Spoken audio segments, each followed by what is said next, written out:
Zay no makasika n'indry fa nisy kosa ny rivodoza iray vao niforona ao amin'ny lakandranon'i Mozambika ao araha-maso tanteraka ny fivoaran'izany rivodoza izany amin'izao fotoana izao hitondra rotsak'orana betsaka izy ity raha ny fanazavana nentin'ndrareo avy ao anivon'ny sampandraraha-pahalala ny mety toetrandro akoatra izay efa nihalefy kosa ny herin'ilay andian-drahona matevina nandrafitra ny toetrandro nanomboka ny fiandohany ity herinandro ity. Ivererana kely aloha ny lezatsety le nanakorotana nandritra ny saika herinandro mihitsy izy zay nanomboka farany herinandro hatramin'ny mbola izy zao ty ainantsika ty dia fa lefy moa niditra tanety le minimum kely niaraka aminazy izy koa moa tsy naherina teo zay tsy nalasa anazy rivodoza vokatra izy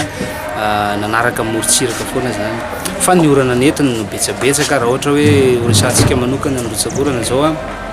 ny ilany andrefan'i Madagascar ray manontolo manomboka ny abe salampy zany hoe faritry melaka sy mena be rehefa nanomboka nahazo orana be koa ny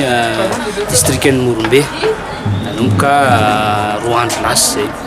dia manaraka an'izay misy rivodoza vao niforona indray zany nanomboka androany ao amin'ny ivon'ny lakandranon'i Mozambika ny misy azy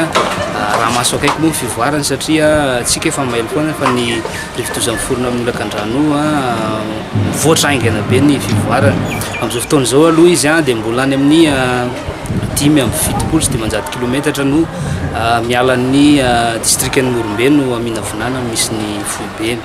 raha ny mety ho fivoarany zany ao anatin'ny 2 andro aloha no azo resahana dia ikisaka miatsinanana miandalana izy io zany hoe